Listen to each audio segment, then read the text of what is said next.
You know, in this business, you meet everybody. Presidents, movie stars, people who insist they're both at the same time. I've talked to them all. 30 years on television, folks. 30 years. And not once did I lose my composure on this stage. Not for kings, not for legends. Not even for Ed's jokes, which, believe me, is a miracle. But then, one night, quiet little Thursday night, October 1983, something happened. Now I'm standing here, doing what I always do. Suit pressed, cue cards ready, audience warmed up. Feeling pretty good about myself, you know? The machine is working, everything's smooth. And then this man walks out, soft-spoken guy. Big hair, paintbrush in his pocket. Looks like he wandered in from a forest somewhere. Not a big celebrity at the time. No flashing lights, no hype. Just calm. Real calm. And he walks up to me, takes my hand, and instead of the usual, "Great to be here, Johnny," he looks me dead in the eye, and he says 4 words. "Johnny, you saved me. Now, I'll tell you something. In television, you get used to a lot of things, compliments, insults, people laughing at jokes you didn't write, but nobody prepares you for that. Nobody. The audience, they didn't know what to do. You could feel it. That little ripple, you know that ripple, where people are waiting for the punchline. They're thinking, okay, where's the joke?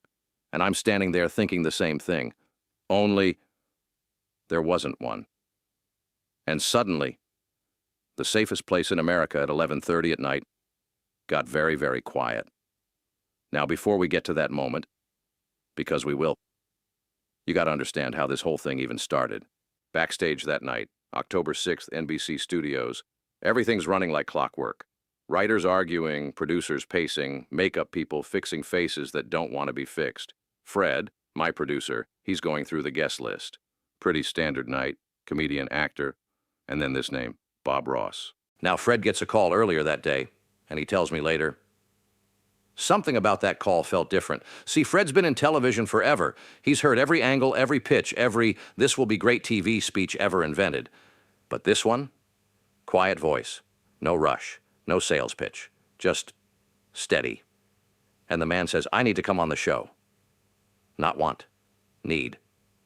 And Fred says, "Well, what are you promoting?" And the man says, "Nothing." That's already suspicious, folks. Nobody comes on television for nothing. Not even me. And then he says something that makes Fred put down his coffee. He says, "I need to speak to Johnny Carson in front of America. There's something he needs to know." Now Fred, smart guy, asks the obvious question. "Why Johnny Carson?" And there's a pause. And then the man says, "Because he saved my life once, and he doesn't know it." Now, you don't hang up that call, you don't. So Fred books him. And here's the part. This is important.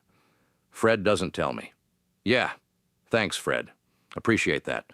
So I'm walking into the studio that night thinking I'm interviewing a painter. Maybe we'll talk about trees, clouds, safe stuff, harmless. Meanwhile, this man is sitting backstage, carrying something he's been holding on to for over a decade, and I have no idea. Now let me tell you about him. Bob Ross, born in Florida, Daytona Beach, drops out of school at 17, because of course he does, and joins the Air Force. 20 years, 20, rises to Master Sergeant. And here's the thing, this gentle, soft-spoken guy everyone would later know, that wasn't always him. See? Alaska changes a man. Fairbanks, Alaska. 50 below zero. Snow as far as you can see. Silence so deep, it feels like the world forgot you exist. That's where he learned to paint. Little canvases, lunch breaks, quick landscapes, mountains, skies, endless, quiet. Because painting was the only time things made sense, but here's what nobody knew. There was a time, about 2 years, where he didn't paint at all. Didn't do much of anything, just tried to get through the day. Now imagine that. A man whose whole identity becomes painting stops completely. Not because he doesn't want to, because he can't. And that silence he used to love, it changes. It turns into something else. Heavy, empty, like the air in a room after something's gone. And that's where this story really begins. Winter of 1971. Cold even by Alaska standards. Everything in his life starts falling apart. Marriage ends. His son is far away. Closest friend, gone, transferred without warning, and suddenly, this strong, capable man, who spent his life being useful, is sitting alone in a one-room apartment with nothing to hold on to. Now you ever sit in a room so quiet, your own thoughts get loud? Yeah, that's where he was. The canvases are there, but turned around. He can't even look at them. Brush in his hand? No chance. Hands won't cooperate. He eats less, sleeps, sometimes too much, sometimes not at all. And he keeps going to work, doing his duties, like a machine, because that's what you do. You keep going, even when something inside you isn't. And then one night, December 14th, 1971, he reaches a conclusion. Now this is the dangerous kind. Not loud, not dramatic. Quiet, simple. The kind that sneaks up on you. He decides, nothing he's ever done has mattered. Nothing he will do will matter. And the world? The world will keep spinning just fine without him. And the scary part? He doesn't feel afraid thinking it. That's the part that gets you. So he sits there with that thought. And after a while, he does the only thing he can think of. He turns on the television, not looking for comfort, not looking for hope, just trying not to sit alone with his own mind. Channel after channel, static, news, some old western, and then he lands on something, a guy behind a desk, talking. Nothing special, just talking. Makes a joke, small one. Audience laughs, and the guy laughs too. And something about that laughter reaches through that screen all the way to Alaska and touches something he thought was gone. That guy was me. Now don't get impressed, folks. I didn't know I was doing anything special. I was probably talking about my tie or Ed's laugh. But to him, it wasn't the joke. It was the feeling that I was actually there, that I cared about the people I was talking to, that I wasn't just performing, and that surprised him. So he keeps watching. That night, and the next, and the next. Still not painting, but something changes. He stops sitting in the dark, leaves the TV on, starts eating again, sleeping a little better. Nothing dramatic, no big breakthrough, just a slight turn back toward life. And years later, he would say something that stuck with me. He said, it wasn't hope exactly. It was proof. Proof that somewhere in this big world, there was still warmth, still presence, still somebody showing up and meaning it. And somehow, that was enough. Just barely, but enough. And he carried that with him for 12 years. Didn't tell his wife, didn't tell his son, didn't tell anyone. Just kept it quietly, like people do with the things that matter most. And now, he's sitting backstage, about to walk out and say it out loud for the first time, to me, in front of 40 million people. And folks, I gotta tell you, I wasn't ready, not even close. Now you gotta picture this, folks. I'm sitting there, me, Johnny Carson, the guy who's supposed to have something to say about everything, and suddenly I've got nothing. Nothing polished, nothing clever, nothing tucked away in the cue cards. Just a man across from me telling me I mattered when I didn't even know I existed in his world, and I'm looking at Bob, and he's not dramatic about it. That's the thing that gets you. No violins, no swelling music, just this calm, steady voice, like he's painting words the same way he paints those little trees. And I'm thinking, all right, Carson, you've interviewed presidents, you've handled comedians bombing live on national television. You can handle this. Turns out, I couldn't. So I ask him, because what else do you do when your entire understanding of your own life just shifted a few inches to the left? I say, Bob, what do you tell people when they're going through something like that? Now I expect something big, right? Something poetic, something you'd frame and hang in a hallway, and Bob just sits there, calm as ever, and says, I don't say very much. That's it. Now that's already frustrating, because I'm thinking, buddy, you just emotionally rearranged my entire evening, and now you're giving me minimalist answers. But then he continues, I paint.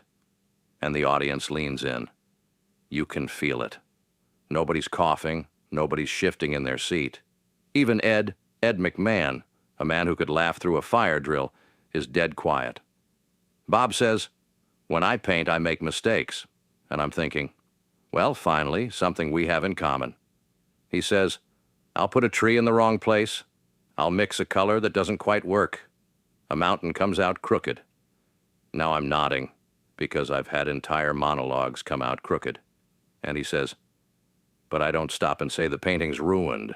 He pauses, just long enough for it to land. I look at it, and I figure out what it can become. Now that's when something clicks.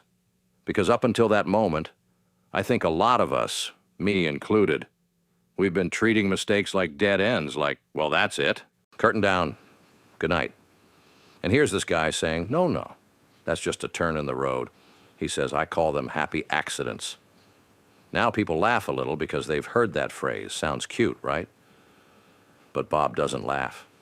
He looks right at me and says, "I mean that literally."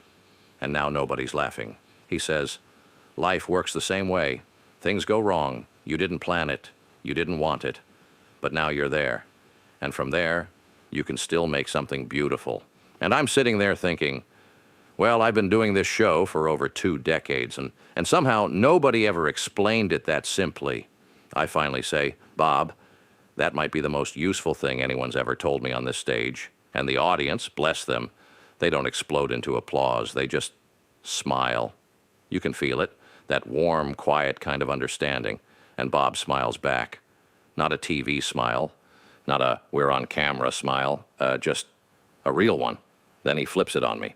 He says, "Can I ask you something?" Now that's dangerous territory right there. Anytime a guest asks me something, I start checking for exits. But I say, "Sure." He says, "Do you paint?"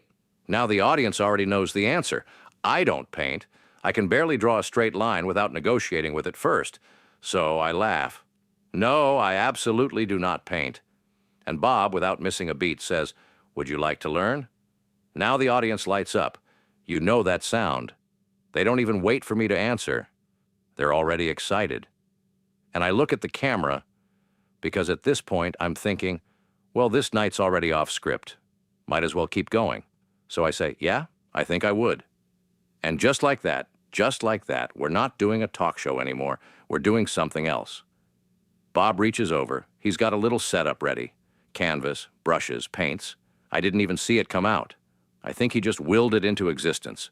And suddenly, I'm standing there, 40 million people watching, about to paint a landscape like a man who has no business being near oil paints.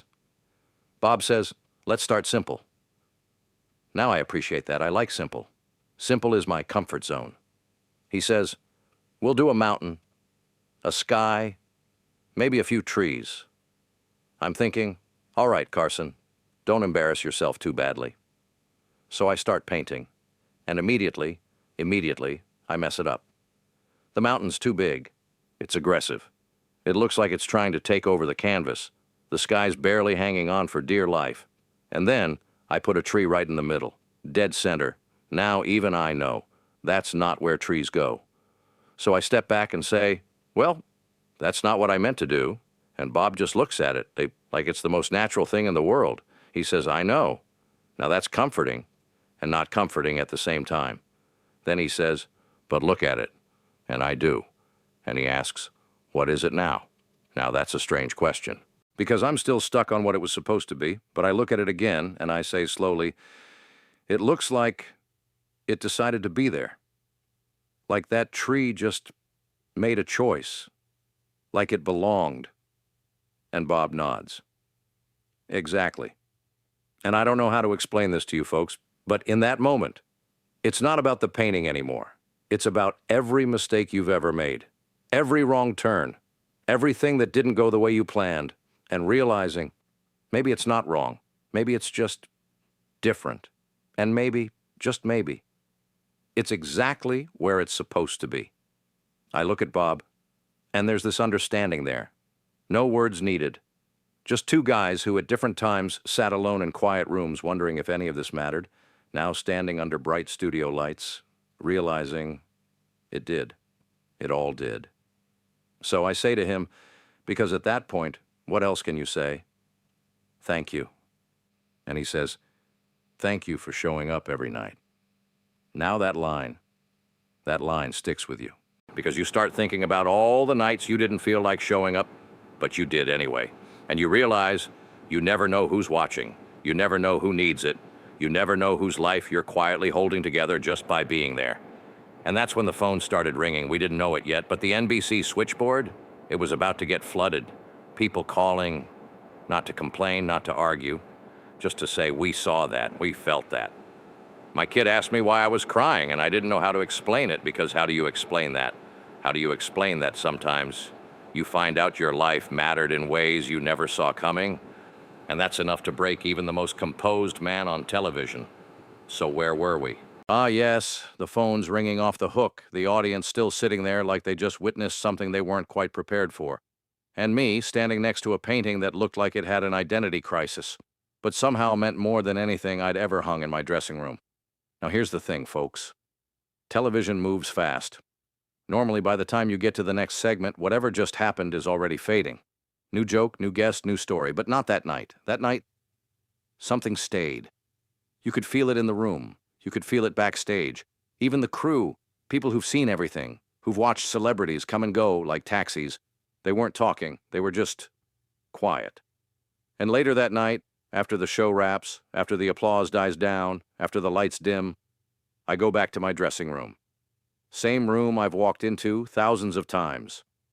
And I sit there, in the dark. Only this time, it's different. Because now I know something I didn't know before. That somewhere, at some point, just doing my job, just showing up, telling jokes, talking to people, I kept someone here. Now that's not something they prepare you for in this business.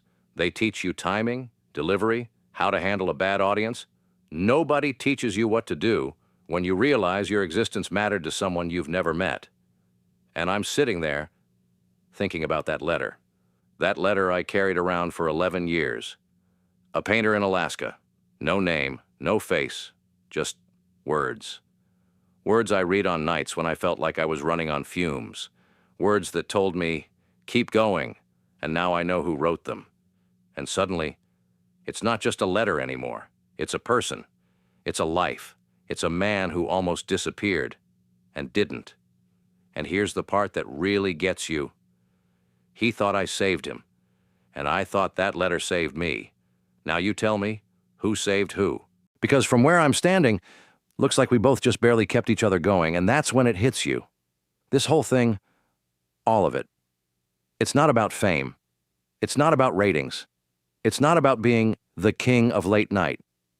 Trust me, that title sounds a lot better in a newspaper than it feels at 2 a.m. in a quiet room. It's about connection. Real connection. The kind you don't even see happening. The kind that crosses miles, years, silence, and lands exactly where it's needed. Now, in the weeks after that show, we started hearing things. Calls coming in, not just to NBC, but to organizations, hotlines, people saying, I saw that episode. I didn't think anyone else felt like that. I thought I was the only one sitting in the dark. Turns out they weren't. Turns out a lot of people were. And sometimes all it takes is seeing someone else admit it to realize you're not alone. I talked about that night a few times over the years, not often. You don't joke about something like that. You don't turn it into a punchline. But when people asked me what moment mattered the most, I didn't have to think. October 6th, 4 words. Johnny, you saved me. And I'd always say, I spent years thinking I was performing for people, putting on a show, hitting my marks. But Bob showed me something else. I wasn't performing. I was talking to real people, people sitting in real rooms, dealing with real things. And somehow, through this strange little box we call television, we were reaching each other. Now Bob, he kept doing what he did, painting those happy little trees, telling people there were no mistakes, only happy accidents. And I'll tell you something. After that night, I started believing him. Not as a line, not as a gimmick, as truth. Because life doesn't go the way you plan it. It just doesn't. Things fall apart. People leave. You sit in rooms you never thought you'd be sitting in, asking questions you never thought you'd ask. But maybe, just maybe, those aren't the end of the story. Maybe they're just a different brushstroke, a different direction. And if you stay with it long enough, you might end up with something you didn't expect, but still matters. Now, years later, when I finally wrapped up this whole Tonight Show ride, I took something with me. That painting. Yeah, that painting. The one with the oversized mountain, the confused sky, and that stubborn little tree sitting right in the middle like it owned the place. I had it framed, hung it in my dressing room, kept it there every night. And when I retired, I took it home, because that painting wasn't just a painting, it was a reminder. A reminder that mistakes don't ruin the picture. They become the picture. Now, when I passed on, they found that canvas in my home, and on the back, I had written something. I had never meant for television, never meant for an audience, just something for me. 4 words. You save me too. Because that's the truth of it, folks. We walk around thinking we're alone, thinking nothing we do matters, thinking we're just filling time. But somewhere, someone's watching, someone's listening, someone's holding on. Because you showed up, and you'll probably never know it. That's the funny part. The most important things you'll ever do, you won't get applause for, you won't get ratings for, you won't even know they happened, but they matter. They matter more than anything. So if you take anything from this, anything at all, it's this: keep showing up, be kind, be present, care about the person in front of you, because you never know who's sitting in the dark, waiting for proof that there's still a little light left in the world. And maybe, just maybe, you're that light. Good night, folks.